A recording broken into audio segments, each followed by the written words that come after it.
কৃষ্ণা। তো আমরা সকলেই জানি পুরুষোত্তম মাস চলছে, তো সেই উপলক্ষেই মায়াপুর যাচ্ছি। আর কলকাতা সম্মেলন আছে, সেই জন্য মায়াপুর যাচ্ছি।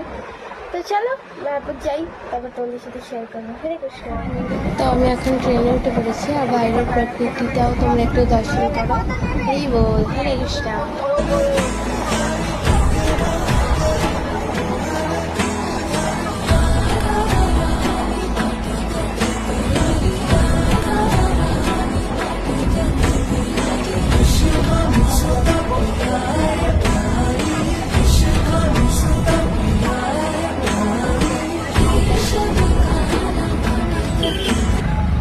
তারপর অটোতে উঠে পড়েছি ঘাটে যাব বলে, আর ঘাটেও চলে এসেছি। আর কি দারুণ লাগছে তোমরা দেখো। হরে কৃষ্ণ।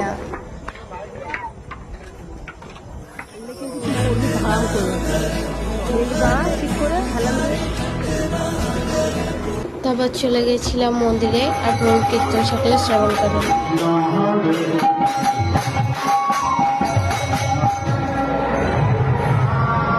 তারপরে ভগবানকে দীপ দেখাচ্ছিলাম, তারপর রাধা মাধব নরসিংহদেব সকলকেই দীপ দেখিয়েছিলাম।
বিরিয়ানি